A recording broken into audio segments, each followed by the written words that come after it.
All right, so we've got ourselves another user-submitted replay for me to review. This one was sent in by number one. This was a very interesting game for me because I was able to catch part of it as an observer towards the end, towards the most important part of the game anyway. So I'll be more intimately acquainted with how the chat actually went down for that section. But without further ado, let's go ahead and go. Okay, so this is a good first stopping point because I want to see how this went down, if they ever changed their claim at any point.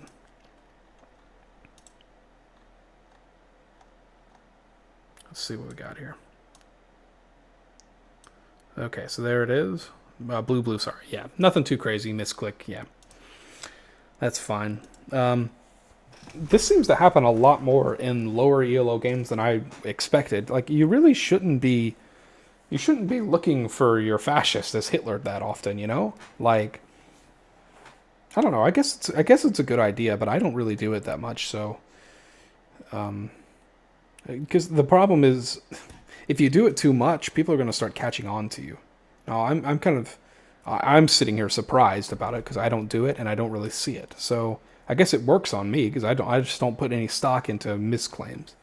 But I guess I might start doing that from now on. Like, it might be a good idea in your games if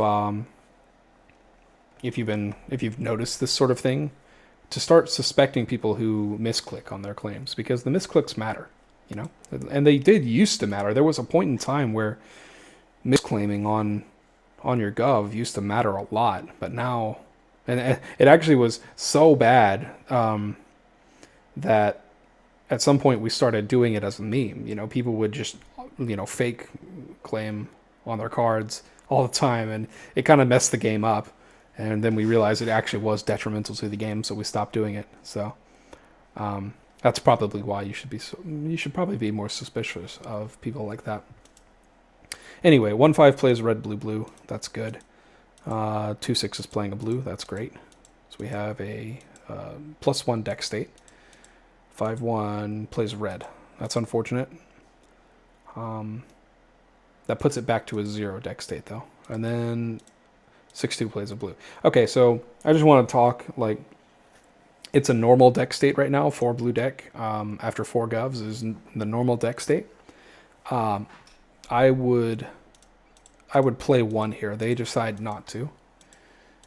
I'm not entirely certain why 1 gets punished for 5's play. You know, like play like 1-4 or something. If you don't want to play 5, you can play like 1-4 or 1-3, and then you can play 2-6 right after. It's not like it makes a huge difference.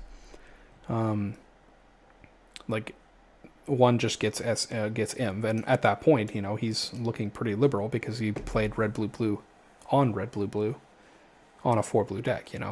So either way, they give to the M, but he decides not to take it, make it a 5 blue deck. That's okay-ish. Liberals are in a pretty good spot right now.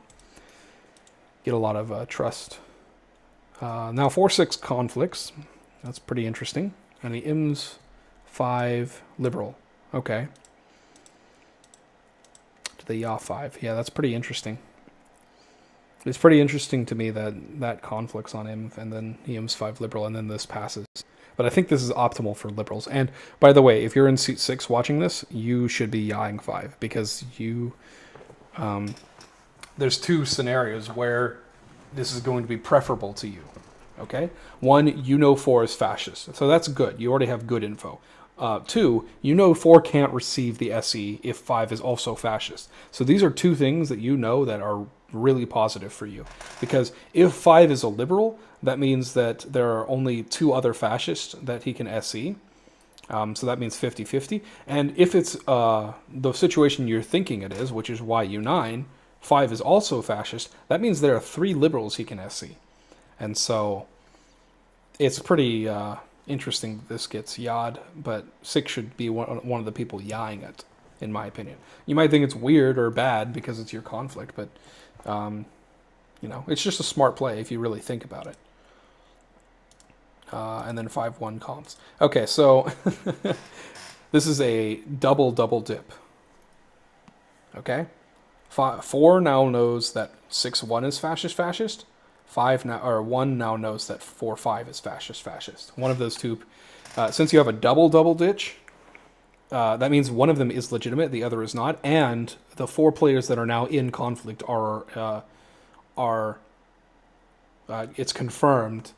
I don't think it's ever confirmed that it has 2 liberals in it, but it is confirmed that there are at least 2 fascists in it. So that means the last 3 people. It's essentially like having 2 conflicts, except there's also a double ditch.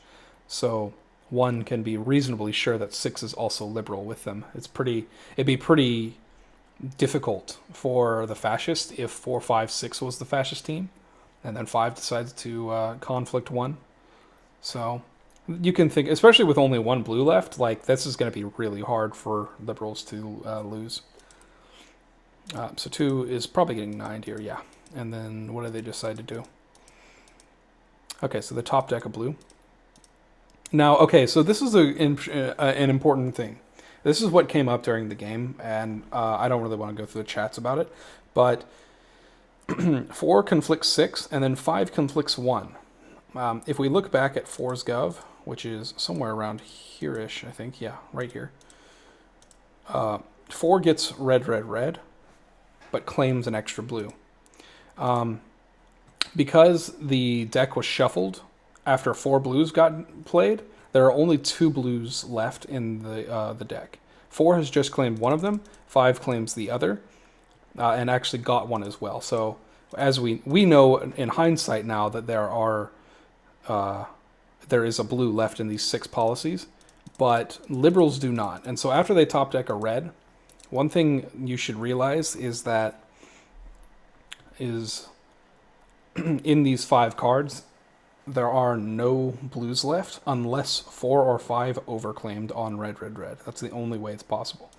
And the reason I'm saying this is because during the game in the chats, and I'll provide a link to this replay in specific so you can go through the chats yourself if you really are interested in it.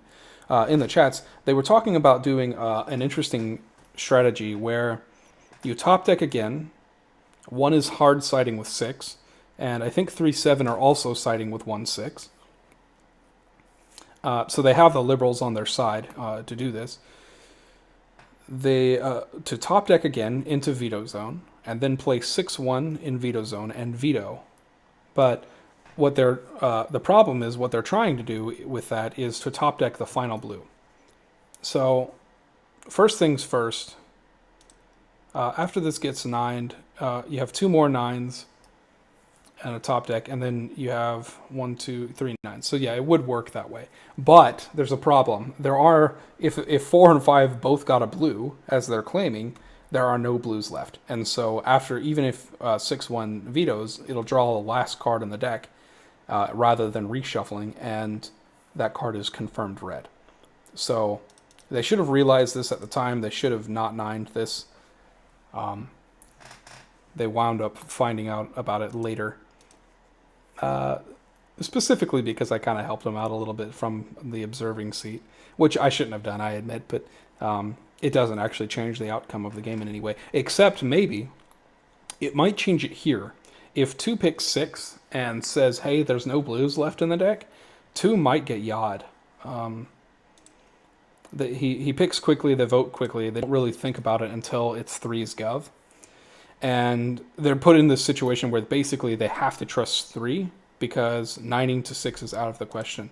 Now, as you'll see, this happens. He gets a blue. So it's pretty fortunate for liberals that they draw that blue after the... but at the end of the day, what we know is that even if they don't draw that blue, 3 is probably shooting in 4-5, probably 4. A fascist will be dead, and then 6-1 is happening in veto zone on a new deck. And when 3 shoots 4, I think it's safe to say that if 6-1 has to veto, that 9ing to 1-3 is perfectly reasonable and probably going to happen. I take it back, but that would result in a top deck. So let me explain. If 3 shoots 4 and they 9-5, that sets the tracker to this position. Then they yaw 6-1. If 6-1 vetoes, the tracker is not reset. I think this is a thing that should be addressed by the the rules, because I think it's wrong. The election tracker is meant to track failed governments. I don't think a vetoed government is a failed government. I think liberals should have the chance, because you think about it, right? If 6-1 plays red, red, red, a veto, then you have 2 confirmed liberals that could have won the game. Liberals should be rewarded for that. They shouldn't be punished by the game for that. And so I think after 6-1 gets yawed, that's a passing government, even if they decide to veto it. Personally speaking, I just think I don't know if the game's creators intended it this way, or if there's a specific rule in the game that says that veto power does not reset the election tracker. But I think personally we should look into that personally as a community. As it happens, 3-6 winds up getting the blue anyway, so nobody has to really think about that. But yeah, just make sure that you are keeping track of this. This video, more than any other, will kind of stresses the importance of keeping track of the deck count. You should always be aware of how many blues there are. And I have to applaud one for coming up with the strategy if there is a blue.